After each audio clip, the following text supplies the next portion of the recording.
Welcome to the Crush, Screen and In Between podcast, brought to you by EvoQuip. Hello everybody and welcome back to the next instalment of the Crush, Screen and In Between podcast. I'm Michael. Hi all, I'm Andrew. Hello, I'm Declan. Thanks very much for joining us again. I suppose we'll start off with a bit of feedback from the first podcast.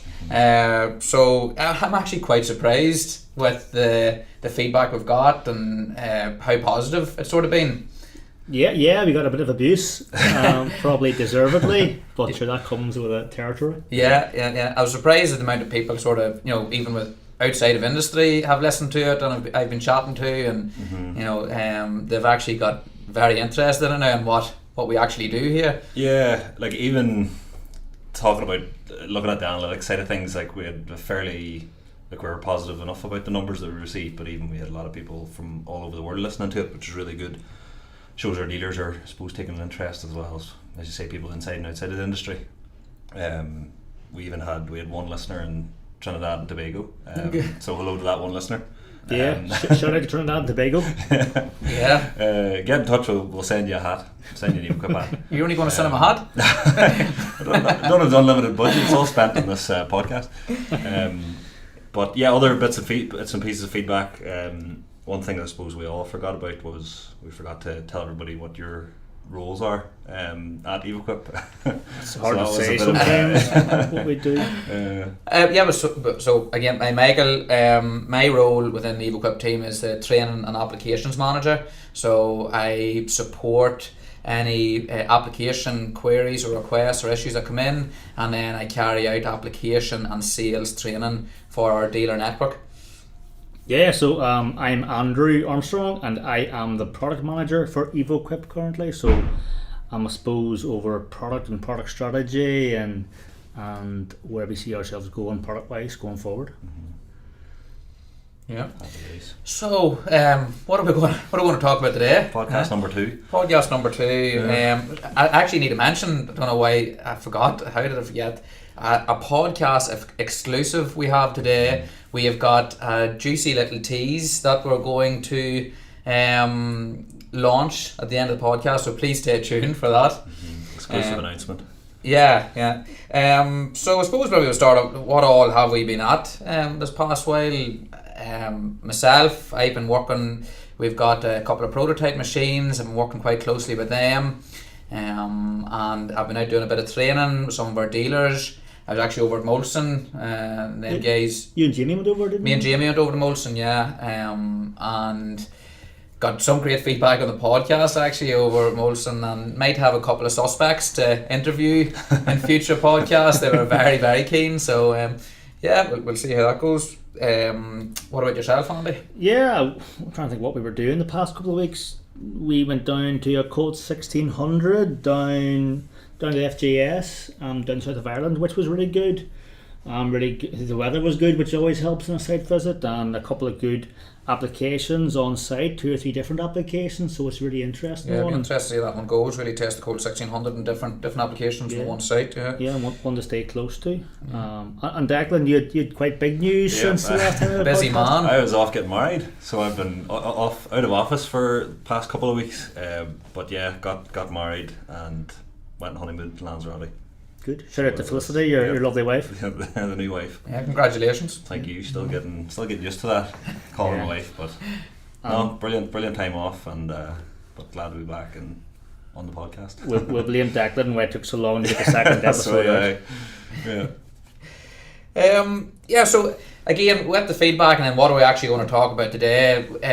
We got some emails in, and just even talking through people, even family and friends of mine, after they gave me a bit of slag, and they were very interested in what we actually do. So I think maybe it'd be good to just bring it back to basics a wee bit. Apologies maybe for people that are experienced in the industry, but maybe we'll bring it back and sort of explain some of the industries that we actually work in. And what are we actually talking about when we mention crushing and screening? So probably one of the main ones that everybody sort of knows is quarrying, mining. Andy, do you want to give us a bit of an insight into quarrying, mining? Yeah, I suppose when we talk about, think about crushers and screens, what usually comes to people's minds is big crushers and big screens working in big holes in the ground. I suppose quarrying and mining is largely the extraction of useful materials from the earth. And crushers and screens are used to process that material, that useful material into aggregates, and these aggregates are usually used in the construction and building sector. And what would the difference actually be in quarrying and mining then? I suppose there's quite a bit of overlap there. Mining largely is like a closed pit hole in the ground, Yeah. whereas quarrying would usually be open pit on the surface. Both can be used to describe aggregates, and both can be used to describe the mining or quarrying of precious materials. But usually we would talk about quarries that would be aggregates, and mines would be precious metals. There'll be some carryover there, but usually we talk about quarrying in our industry. So it largely depends on does it largely depend on the type of material? I started thinking as a density quarrying describes a mine as a closed pit and a quarry as an open pit. Okay. So, but both can be used both can be used for aggregates. Yeah. And actually, interesting, I read a report last week, I think, that in the US they intend to open more closed pit mines for aggregates. Okay. And obviously we use quarries for aggregates too. Yeah. As I say, I suppose you've got your precious metals, you've got your gold, you've got your coal, you've got your lithium, all those things, and we would largely think about mining, closed pit mines for those, but they can be both, I suppose. Okay. And then here quarrying, we're talking about, usually, as I say, we talk about quarrying in the industry, and talk virgin rock taken from the ground, sand and gravel, river rock, granite, basalt, limestone, sandstone. You go on for hours. And Please don't. and then we usually use these to processed, crushed and screened, and processed to be used in the construction sector. As I say, the type of equipment, crushers and screens, will usually depend on the requirements on the quarry type of material, and what you need. And the equipment can be, I suppose, static, mobile, or portable. Static, Terex MPS, they do their static stuff. Static would be crushers and screens which sit stationary and you bring the materials to them. Your mobile crushers and screens, they are able to move to the face or where they're needed in the quarry. And then I suppose portable is a bit of both. They can be moved but not as easy, and they tend to be moved at times, but largely. Yeah, so probably real simply, I suppose portable machines need a lorry or a tractor unit to pull it around, whereas mobile, they're nearly like self-contained. They've got tracks that can move themselves around. And then the statics, like your big wash plants and big cones and static jobs. Yeah. I suppose mobile was always seen as less productive than a static plant, but I suppose recent developments at the mobile plant, they now can compete in some applications and environments, with the added benefit that they obviously can move to where they needed in the quarry. And static plants also require quite a bit of structure, which obviously adds quite a bit of cost to the installation of static plants. Planning's a big thing too. Yeah, exactly. And here, you have to bring in a whole different team to do static plants. You need a construction team to do that sort of stuff. Yeah. I suppose Finlay and Powerscreen will argue over who did mobile plant first. I don't know if we'll ever get an answer to that question, but they debate that, do they? So here, and then here who did mobile plant first? Yeah, who did mobile plant first? Regardless who done it first, EvoQuip's doing it best. Yeah, I agree with that. And then here we've seen since that there's been a massive growth in the mobile industry, and even we can see the amount of competitors and the amount of people in that amount of OEMs in that space now is massive compared to, I suppose, 40-50 years ago. Actually, I read a report, interestingly, was it a couple of weeks ago, on the UK aggregate reserves, and it was saying that in about 39 years is what they estimate they'll be done by, which is really interesting. It was saying Scotland currently accounted for 27% of the reserves, but only 8% of the demand, which is really interesting in Scotland. And then I suppose it tied on to that, there was a report on the increased interest in marine aggregates, which is obviously likely to increase. The report said, actually interestingly, that in England and Wales, 25% of sand and gravel was from marine sources, Right. and in London, 50% of the sand and gravel was from marine sources, which I found really interesting. Yeah. So what's that they reckon that in, was it 39 years? 39 years, our current resources of aggregates in the UK will might not be much left. Right. Yeah. It's very specific as well. And it sounds, 39 years sounds far away, but it really isn't. No. It really isn't. And I suppose that shows the demand for recycling in the construction sector, I suppose across the world. I suppose Yeah, recycling's massive. Yeah. And do you suppose you don't want to go a bit in that, Michael? Do you want to?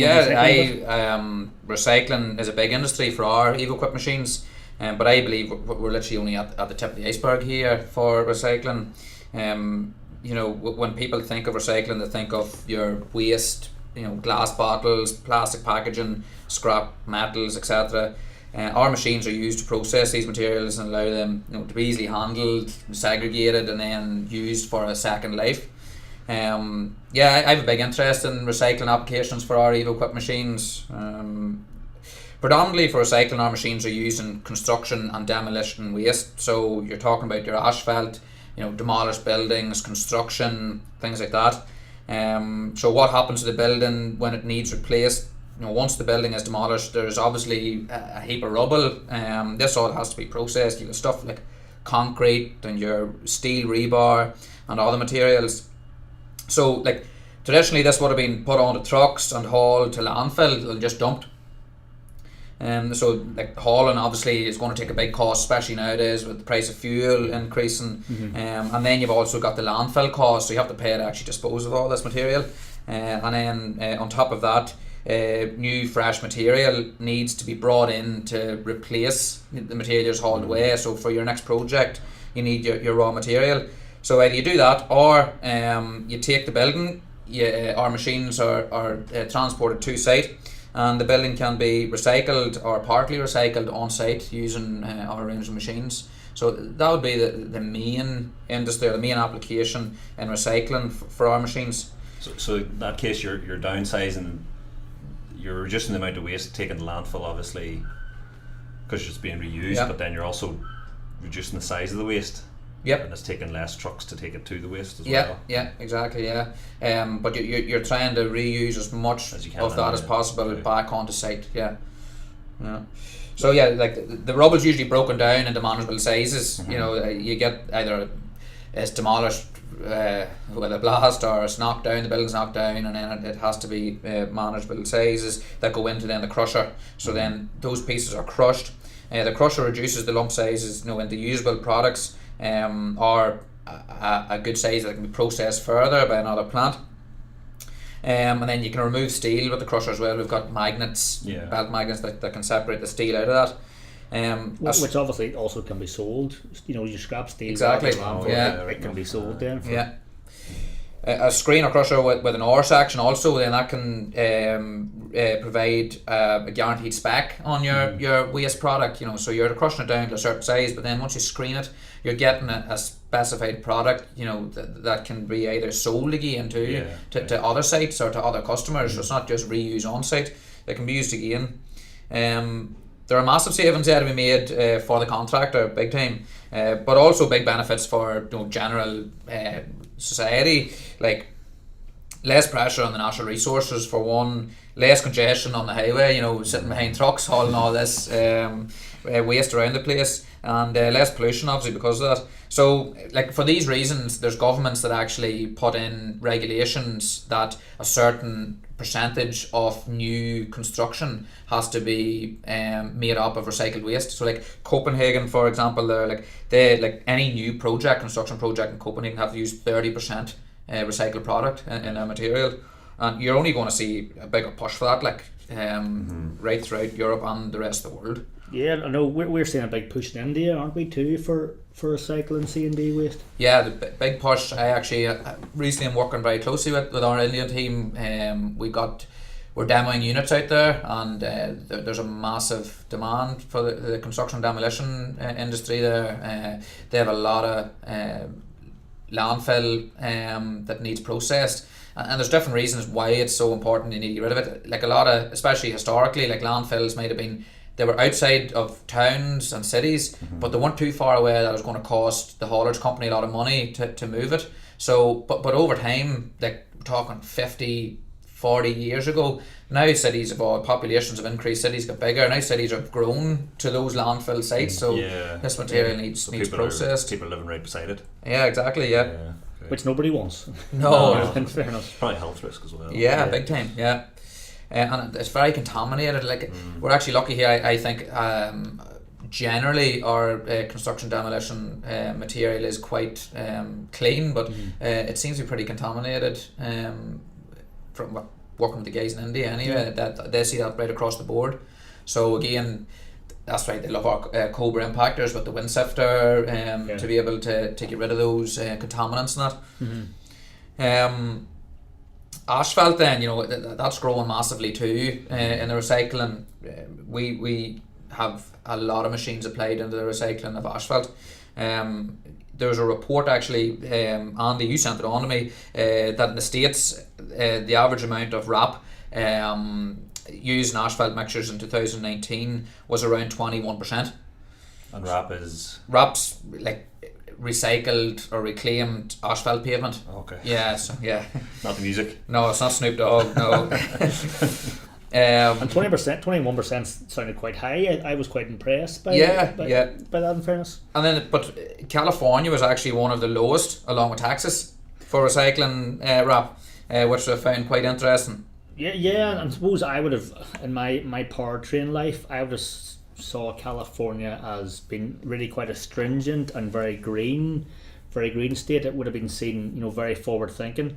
Yeah. So it was interesting to see that it was really behind the curve. Yeah. I believe it is that it's the highest state for production of green energy, but then it's falling behind. We classify obviously recycling as green as well. So, it's into anybody in California maybe that can sort of allude us that, maybe email in to the podcast address. Yeah. Who was top of that list? Ohio. Okay. Yeah. Again, which is interesting. Yeah. Because you suppose you would have thought maybe New York would have been quite up there, or maybe New Jersey, but Ohio was an interesting one. Yeah. In the UK, then I'm not too sure if there actually is a regulation for the amount of the percentage of recycle asphalt or whatever you need to have in. I don't think there is at all, but the 10% is typically what production plants put back into their asphalt. And it's just what they're comfortable with doing. Their mixes. I've seen there was one road rework done and they use up to 50%. So it's only going to grow there again. It's only going one way. Yeah, exactly. So it is a big potential to offer massive environmental benefits. New aggregate and bitumen supplies can be saved if you recycle the asphalt. The old roads. RAP is a byproduct of old roads. So definitely is a big future in using existing road networks as nearly the quarry for the new road. Use the old road as the quarry.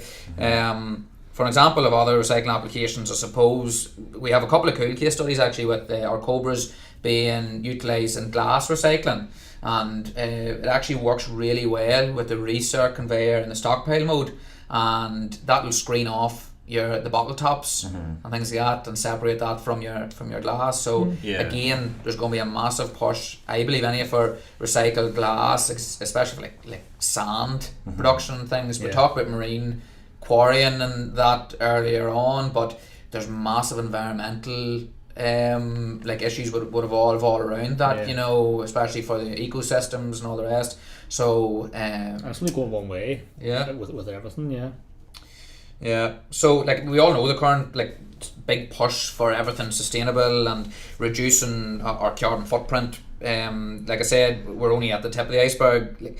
We haven't even touched the likes of landfills. I think landfills are going to be a massive, landfill mining. If you've heard that term before, it's going to be huge. I think I was reading up on it again. There's 20,000 registered landfills in the UK alone. Yeah, and again, sounds like a lot. It does, yeah. And again, you're getting towns are increasing, they're getting bigger, they're getting close to these landfill sites. A lot of landfills might have been close to waterways or coastal, so with erosion and all that, you don't know what's going to happen with leakage into the oceans and waterways. So it's definitely going to be a big thing, and also with the demand for. I could talk for again an hour on this. Please don't. Please don't. But it probably does warrant another podcast. I'd say a recycling podcast on its own. But or even you could do a series in recycling. There's so much. Yeah, it's really interesting because the likes of a spin-off podcast. Yeah, definitely with lower reserves and.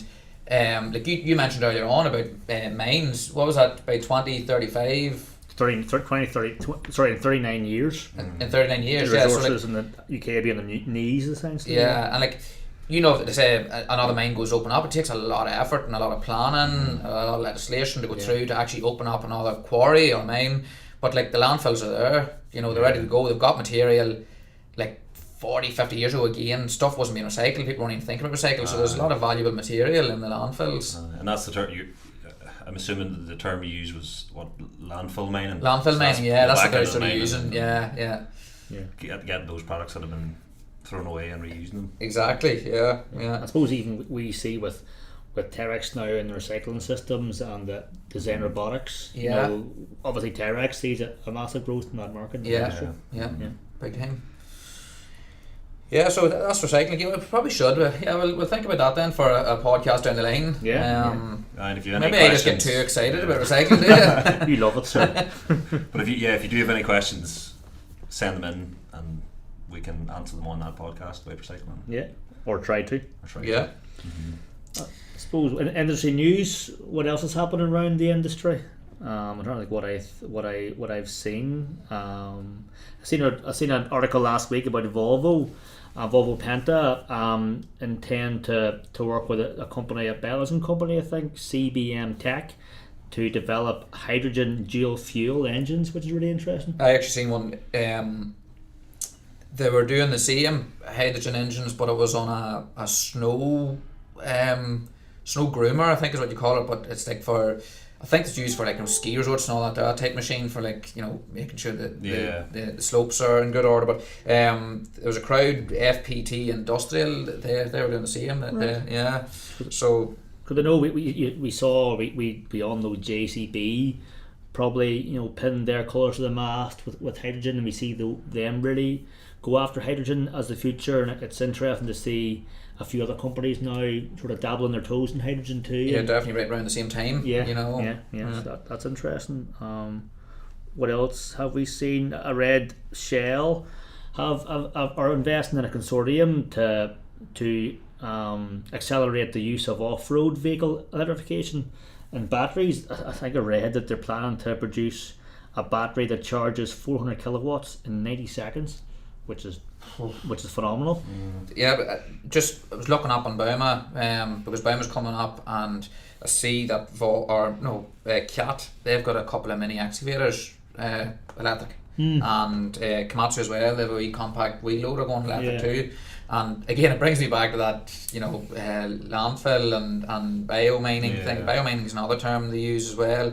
But like again, where are all these batteries going to come out of? Is it lithium? You're going to need nickel and things like that. So it's definitely going to, all this electrification is going to push up the need for recycled products then too. Yeah, definitely. And it's funny, you look at news and you read about the industry, daily, and every other article, or it's very rare you don't see an article a day about green energy or electrification or hydrogen or these buzzwords are daily coming. LinkedIn's every couple of posts you see a post about green energy in some sort. It's really a real push.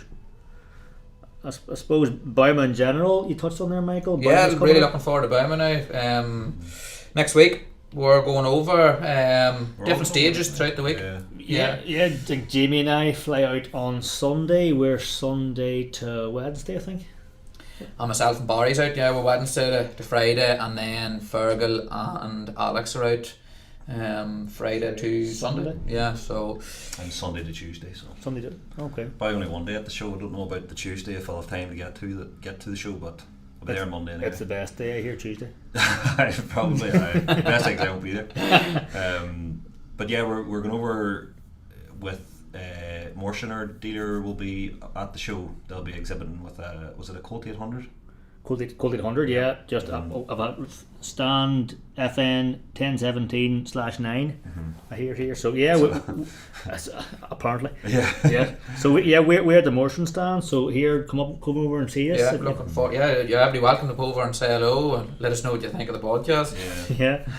And yeah, it'll be really interesting to see what Bauma has this year. You know, as I say, electrification seems to be the real buzzword. We see Rubble Master pushing electrification. Keystrack seems to have the new track power unit they have out there. So Cleveland too, I think their electric impactors coming. So yeah, it seems to be here. Electrification is the buzzword at Bauma this year. Yeah, it's a buzzword, but people are following through with it. You know, they're designing machines. They're there. They're going to be at the show. So yeah. No, good stuff. Trying to think what else has happened. Didn't see, and I was on Facebook, as you do be, over the weekend. Did you see on I think it was Crusher Rats? Shout out to Crusher Rats there if anyone's listening. Was it on the conveyor, guys using speakers as magnets? Did see it, yeah. Old speakers. Really cool. I think it was Mexico. So I thought that was I love seeing all that. You know, it's not stupid if it works. Yeah, exactly. If anybody's got any of those, if you're listening on your site, if you've got any scrap heap challenge sort of examples, you got, send them in. Would love to talk with them. Yeah, they're always interesting. You always see a few ones that surprise you, but if you say if they work, it's not stupid. Yeah, exactly. I can't think about that industry wise apart from our big secret. Oh yes, our big tease. Yeah, big announcement. So yeah. Andy, I suppose you're probably going to announce that. Yeah, so here EvoQuip are really proud and happy to be launching our Hold on, whoa, need to get out the big horn. Hold on, this is for the big launch. Thanks. Production values in this podcast are exceptional. There you go. Thanks, Michael, for that. So here we're happy to be launching our Bison 340 jaw crusher. 34-ton jaw crusher, 1000 by 600 jaw, hydrostatic driven, so can run backwards. We're really excited for our bigger jaw. It'll be the largest jaw in our range, and we really think it'll work really well in the recycling industry. As I suppose we've talked a lot about it today. I've talked a lot about it. Yeah, broken record on recycling, but no, definitely a big advantage. You mentioned it there. Running the backwards chamber, obviously that's a big advantage for asphalt. Applications, you know, it can be very sticky. So for clearing blockages and things like that. Clearing blockages too, but you can actually run it in reverse. Really excited for the big. Yeah, the big launch and big basin. I've been on site with jaws that didn't have the ability to run backwards, and when you get a big rock stuck, it is a pretty bad day. Yeah. So running backwards is a real benefit. You can lose a day very handy trying to get a big rock out of a jaw. So we're really excited about the Bison 340, and if anyone's any questions, please feel free to reach out to the podcast or anybody on the EvoQuip team. Yeah, and you heard it here first. Yeah, podcast exclusive. Mm-hmm. That's our first exclusive. Hopefully, because I want to get my big horn out again. Not again. Oh yeah. Yeah, I think that's it. Is that all for today? Thanks very much everybody for listening in to our second instalment of the Crush, Screen and In Between podcast. If you have any questions at all or you want to get in touch, please reach out via the email address evoquip.podcast@tyrex.com. Like and subscribe please, and see you next time. Yeah, thanks all. Thank you. Cheers.